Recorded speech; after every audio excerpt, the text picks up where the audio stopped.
There we go. Alrighty. Assalamu alaikum, everybody. My name is Muhammad Usman Ajaz, and I am on the steering committee here at the Minaret Foundation with our candidate Q&A series.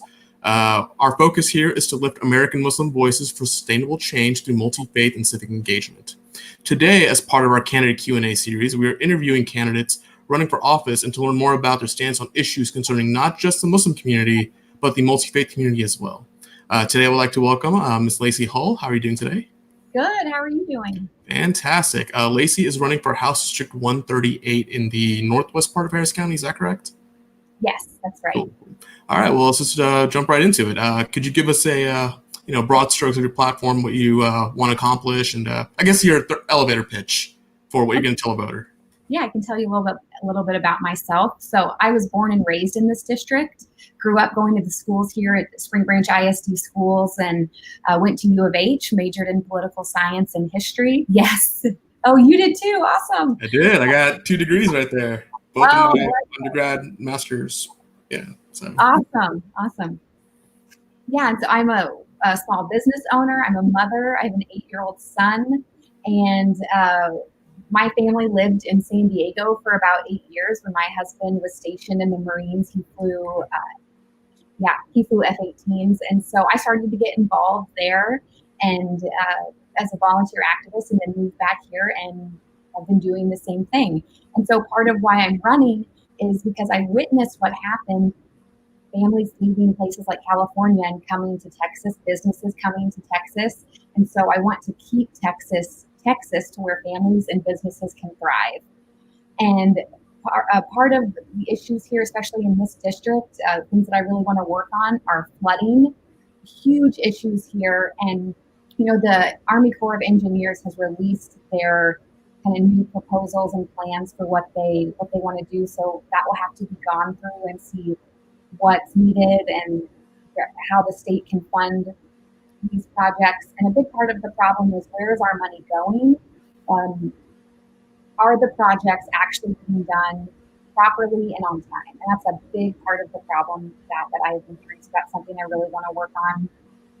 More money to be, diverted directly to our classrooms and for teacher pay. It's so important.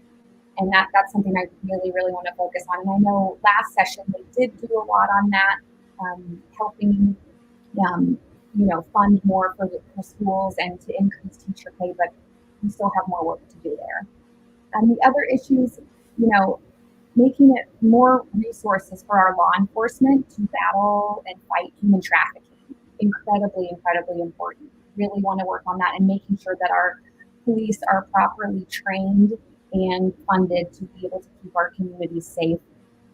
And better access for women for cancer screenings. I know that was worked on last session as well, but it's something that needs more work. Well, cool. Let's just jump right in. You talked about the flooding projects in Harris County, I'm guessing specifically.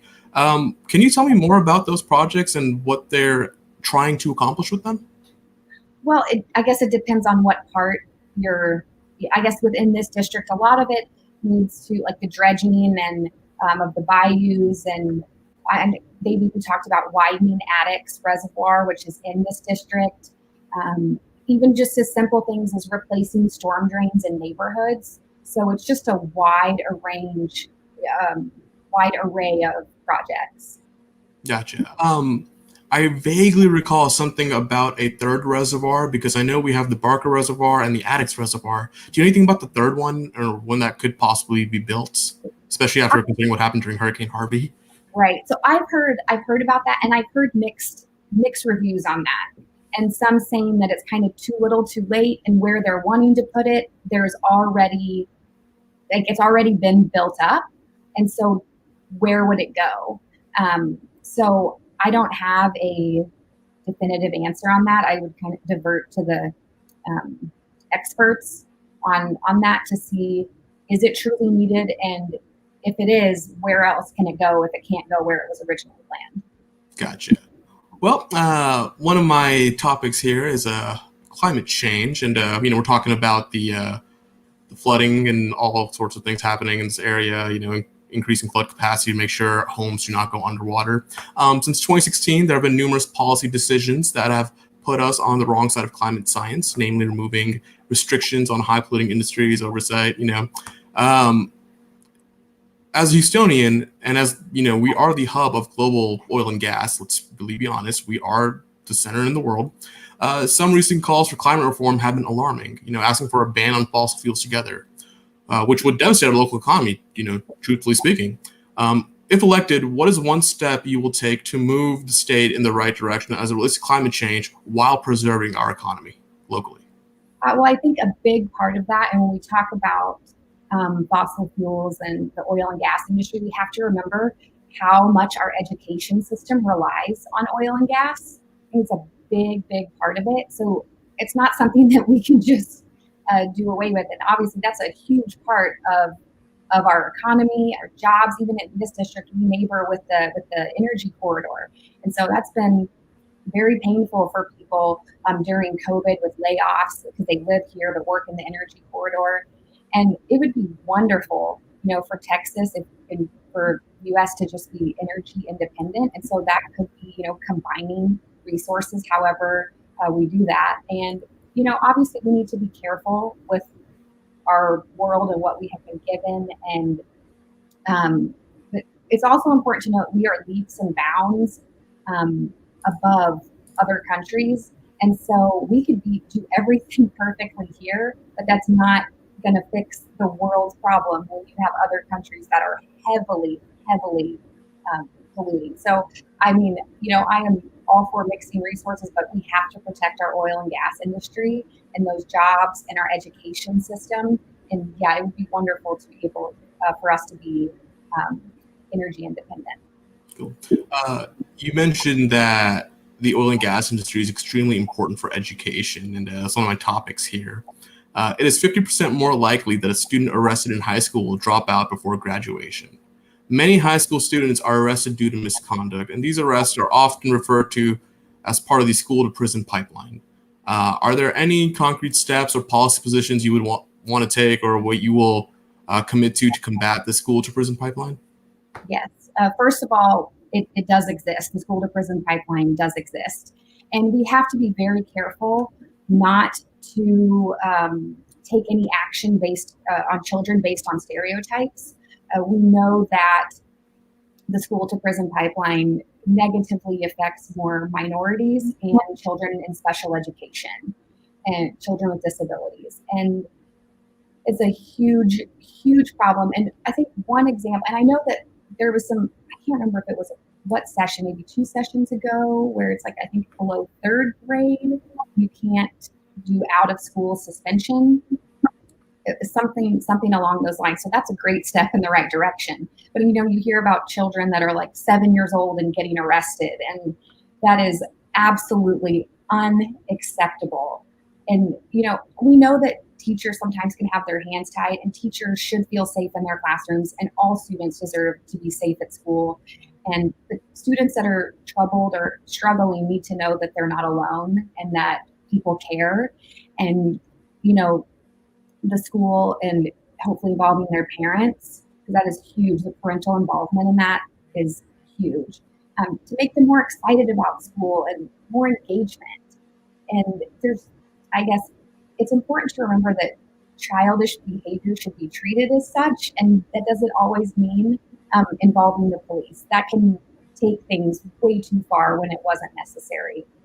Now I know, some small steps have been done, but we definitely have to do more in that area. Gotcha. Do you think schools should have police officers in them then? Because if they're going to overreact to a child, say, pulling a prank, I know I speak of this because this personally happened. A friend of mine played a prank, and then he was arrested on school property. He wasn't allowed to go to prom or go to graduation. And, it could have negatively affected him, but thank God he's doing well. Yeah. But really, do you think police should be there in that kind of role on a school campus? I think I still supportive of police on campus, but there can be more de-escalation that can be used, warnings, not necessarily arresting and kids for minor things like that, where again, a warning or an in-school disciplinary action is more appropriate for the situation. If those things can help kind of curb that behavior, but more extreme, I know the studies show that it doesn't help. So especially at a younger age. Yeah, that's great to hear. Actually, while we're on the topic of reformation with law enforcement, Chief Acevedo and other police chiefs have gone on record to say that they believe if an officer is fired from one precinct or one agency, they should not be allowed to be rehired in a different agency. In Texas, a police officer has to be fired twice, from two different agencies before they're unable to be rehired. Would you agree with Chief Acevedo and other police chiefs that officers should not be allowed to be hired once they've been fired? Yeah, I mean, that makes sense to me. And I know Mary Mann, in running for county district attorney, has talked about that. And even, like there's for teachers and doctors and all that, there's ways that, they're held accountable, and it should be the same for police. Oh, that's wonderful. I'm glad to hear that. I'm drawing a blank. There was another topic you specifically talked about. What was your third topic? I'm terrible. Yeah. No, it's okay. We talked about teachers and money in classrooms, flooding. What was the other? Like human trafficking. Could we talk a little bit about There that? we go. Human trafficking. That's what it was. Yes. As a man, it's not obviously the first thing on my mind, and I'm terrible. But yes, can you please talk about that a bit more? Yes. So, we have a lot more work to do with human trafficking, and a lot of, my brother is a police officer, and I've talked to other police officers who say that they need more resources. It's very time consuming and expensive to go after human trafficking cases. There's a lot of resources that have to be, diverted to that. And so we need to ensure that those resources are there to track these people down and to get it to stop 100%. And that's a big part of the problem is the resources for law enforcement and the stricter penalties and punishments for human traffickers. That's also something that we have to work on. Yeah. It's refreshing to hear that, because I live in Fort Bend County, right? And our sheriff doesn't actually believe the problem exists. And so it hurts a bit because, that could be a neighbor of mine. That could be someone I went to school with. Right. And, I'm really glad to see that people are taking human trafficking seriously in Houston, especially because we are unfortunately a hub given our geographic area. If you take 59, you can go all the way up to, say, Chicago, or I-10, you go anywhere from LA to Miami. And so, unfortunately, we are geographically a hub. And so it's really great to hear that our candidates and elected officials are taking this problem seriously. Definitely. Actually, within recent history, past couple of years, there was a house in this House district, in a very well-off neighborhood that was actually, they were trafficking people out of, and no one had any idea. And so it just goes to show that no matter where you live, no matter how safe you think your neighborhood is, it's everywhere, and it's a problem that we have to get under control. Yeah. Well, speaking of Houston, we are one of the most diverse cities in the United States, but it remains a talking point until we see it reflected in our relationships with the government. What would you do to ensure diversity in all aspects of your office? Well, I mean, I can tell you my volunteer team, and it's wide, very, very diverse. I have people from all walks of life helping on my campaign, and it shows that's Houston, and that's where we live, and I think it's wonderful. So when I win, and I'm not going to pick anyone based on what they look like or gender or any of those things. So it's just going to be who is best for the job, who is best for the job. Yeah, meritocracy makes perfect sense. While we're on the subject, in recent history, there are certain people, who have shared worrisome posts regarding, say, Muslim Americans specifically. There's recently a self-proclaimed Islamophobe, Laura Loomer, won the GOP nomination in Florida, and her hateful rhetoric surrounding Muslims is terrifying for all. But nonetheless, she won and she's successful. What would your first step be to combat Islamophobic and other hateful rhetoric, whether in legislation or just in your office or in public life?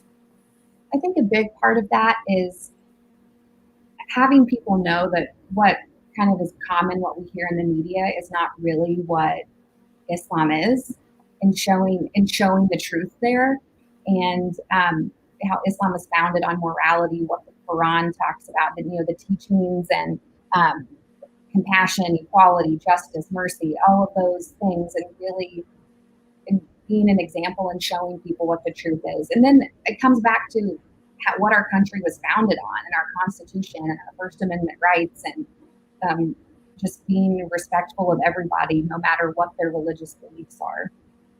Wonderful. Yeah, because unfortunately, hate crimes against us have risen to historic highs in the past 4 years. These crimes have devastated families as well as communities. What else would you do with your position to ensure that justice is served so that no other family community will have to go through violence? Because that's just unfortunately a thing that's happening now.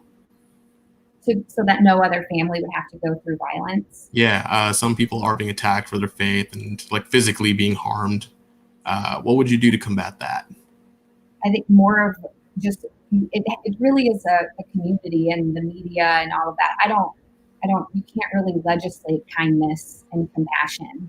And so that's something that has to be taught and observed. And so it just takes more people spreading the truth of, again, what Islam truly is. And, when they see things and stepping in and stuff like that. I mean, that actually makes sense. People have the right to be mean. It's not something you can force on them. So that's a very fair point. Recently, President Trump has once again lowered the refugee cap to an all-time low. And then also earlier this year, Governor Greg Abbott sought to refuse refugees altogether in Texas. How will you continue to meet the needs of the existing refugee/asylee community, and at the same time create more open borders for these two groups? So I am all for helping refugees and people that are seeking asylum. I have, in some of my volunteer work, I've actually helped some families dealing with those situations. And so I understand that it is a reality, and I'm glad that we are a place where they can come. And so I'm happy to support refugees. I do know a big part of the problem, and I know what's being talked about, because obviously you want to make sure that people coming here are legitimately refugees. That can be a very valid concern. We don't want people to come here that are trying to harm our country. We want to help people that truly need help. And so obviously there is a fine line there. And then some of the people that can come here, again, back with the human trafficking issue, we have to make sure these children and people are not being trafficked, and it is legitimate. They are families, and they are coming here for help. Speaking of families, making sure that the right families are coming here together, family separation is an issue that's happening at the border. In light of General Jeff Sessions, or former General Jeff Sessions' comments regarding separating children, we as people of faith find it morally wrong to separate children from their families. It's concerned what's happening right here at the border. Our great state of Texas hosts ICE facilities that have contributed to family separation. At least 2,600 immigrant children were separated from their parents or caregivers, and they're being held in for-profit detention centers. How do you plan to keep families together? And what steps would you take to ensure that no one is making money off of these children's trauma? Right. And a big part of that goes back to who is coming here. We have to make sure who they are, and that people aren't being trafficked. And because that is a legitimate issue that happens. People come here claiming that these children are theirs, and they are not. And so, no, but I mean, obviously as a mother, the thought of having my child ripped away from me is horrible. And I don't want that for any mother. And again, I've helped families who have been in, I'm not going to go into the details. I can't share any of that, but helping them who, the same thing, they were separated from their children trying to come here. And so I understand that is a reality. We just have to be very careful and making sure, and if they are separate, getting them back as quickly as possible, like what you were talking about with the trauma for these children. And then also making sure that these children are not being trafficked. Because I have also been involved in situations where that has happened to children. They were trafficked across the border. So it is definitely a huge concern. Let's switch gears real quick and let's talk about our favorite topic ever, healthcare. For decades, healthcare costs in the U.S. has risen faster than the rate of inflation. This increase, 30% of healthcare spending is estimated to be unnecessary. What are your policy solutions or policies that you would support to address the rising costs of healthcare? I think a big part of that problem is there's no transparency in healthcare. There's none. With cost, people should be able to know, if I'm going to go to this doctor, how much is that going to be? What is the exact cost of this procedure? We don't have that. So if patients were told they could shop around, I feel like that is a huge step that could, make a huge dent in that. And I know last session, a lot was done on banning surprise medical billing. I believe that was Dr. Oliverson who kind of spearheaded that. And, when you go to a hospital or emergency room that's out of network, and then you can end up with this horrible, huge medical bill. So it kind of takes the patient out of that and it leaves it between the insurance company and the provider. And so that was a huge step in the right direction. The pre-existing conditions. So no matter what happens in the U.S., that Texans are protected. Texans with pre-existing conditions are protected, and that was major. So I am so glad that was done, because that will, again, no matter what happens in the U.S., that we are here in Texas, we are protected.